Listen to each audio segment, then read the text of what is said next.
Welcome back to another episode of Out Loud Geek, where we discuss news and views about pop culture, science fiction, fantasy, food, cooking, the outdoors, and more.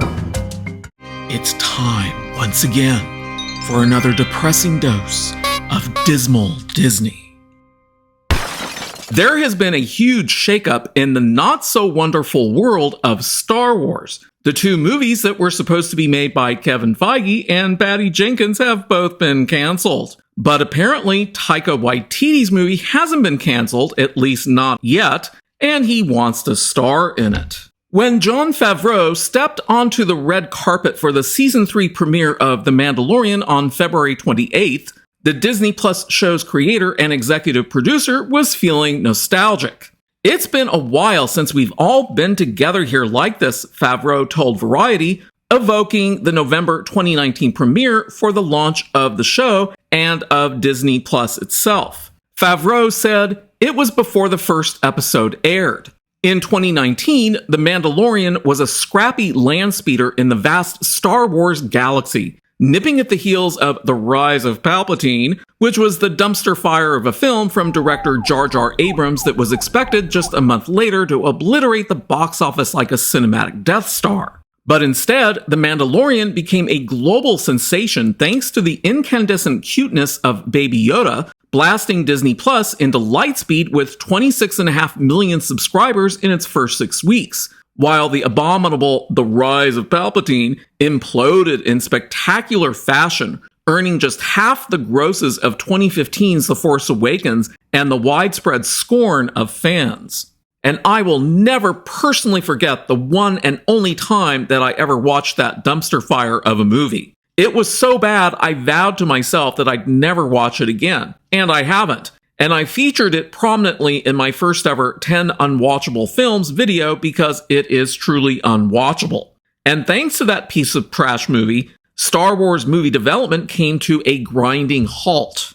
Whereas Disney Plus boasts a robust fleet of live-action Star Wars series, 3 streamed in 2022 alone, not a single Star Wars movie has received a green light, let alone actually go into production. The earliest a Star Wars film is scheduled to debut in theaters isn't until December 2025, which would be 6 years after The Rise of Palpatine. And who's responsible for this, ladies and gentlemen? None other than the CEO of Lucasfilm, who's also a pathological liar, Kathleen Kennedy, who back in December 2020 had announced that the then Wonder Woman helmer, Patty Jenkins, would direct the next Star Wars movie, the one-off adventure Rogue Squadron. But in September 2022, Disney pulled the title from its scheduled December 2023 release, as I talked about in my video entitled Disney Told Kathleen Kennedy to Shut Up About New Star Wars Projects, which I released in October of last year. Sources with knowledge of the Rogue Squadron production say that it is no longer in active development at the studio. And not surprisingly, a representative for Lucasfilm did not respond to a request for comment. In December, Jenkins claimed that she was still developing Rogue Squadron, but also that she wasn't sure if it would happen or not. Meanwhile, Variety learned that a possible Star Wars feature produced by Marvel Studios chief Kevin Feige is also no longer in active development at Lucasfilm. I think it's safe to say that probably most of the Star Wars projects that Kathleen Kennedy has ever announced over the years have either been reworked from what they were originally intended to be or simply canceled altogether, which is one of the examples why I believe she's a pathological liar. It's no wonder why Bob Chapek told her to shut up about announcing new projects last year, not long before he himself was fired as Disney CEO.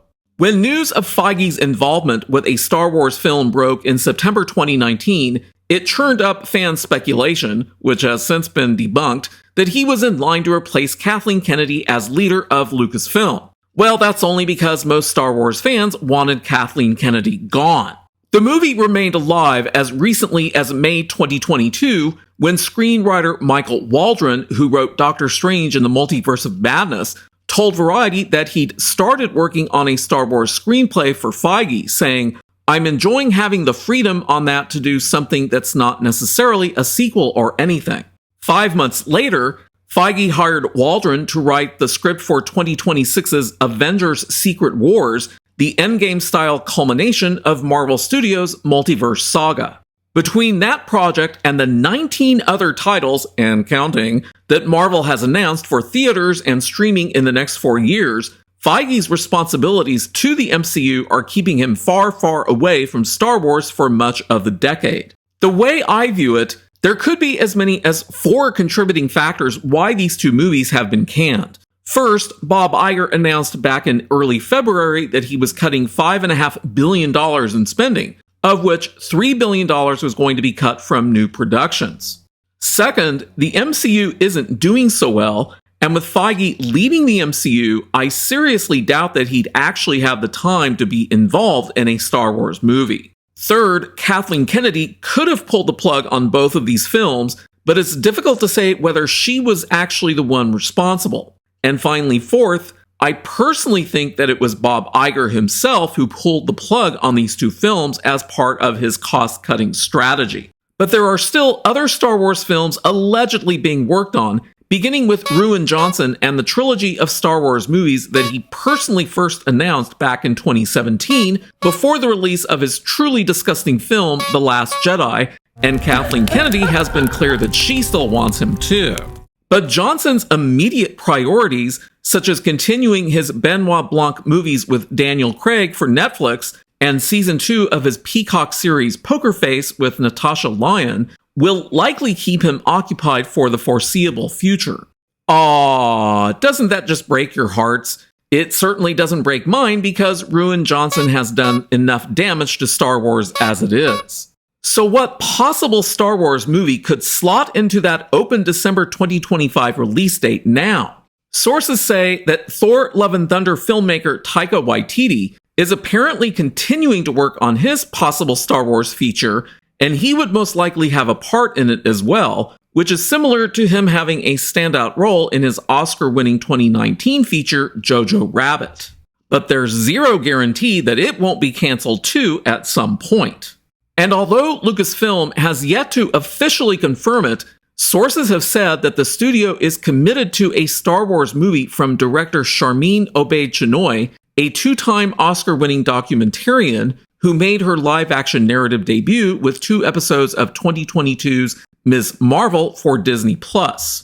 And Damon Lindelof of Watchmen and Justin Britt-Gibson of Counterpart were attached in October to write the script for Obaid-Chinoy's alleged Star Wars movie. Whether one of those films, or some as-of-yet unannounced project, lands at the front of the line has been a fiercely guarded secret at Lucasfilm, and for good reason. They have absolutely no idea what to do with the franchise after that dumpster fire of a film, The Rise of Palpatine, came out in 2019.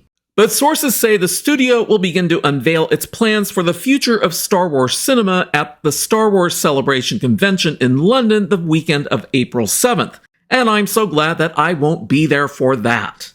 That announcement, however, will compete with expected updates for at least 4 Disney Plus series, including the final season of the critically acclaimed Andor, new shows from Leslie Headland, The Acolyte, and John Watts, Skeleton Crew, and the first major push for Ahsoka, a spin-off of The Mandalorian and the animated series The Clone Wars starring Rosario Dawson that aims to debut in late summer. So for now, Lucasfilm has absolutely nothing for Star Wars fans, which are probably shrinking in number more and more as each day passes.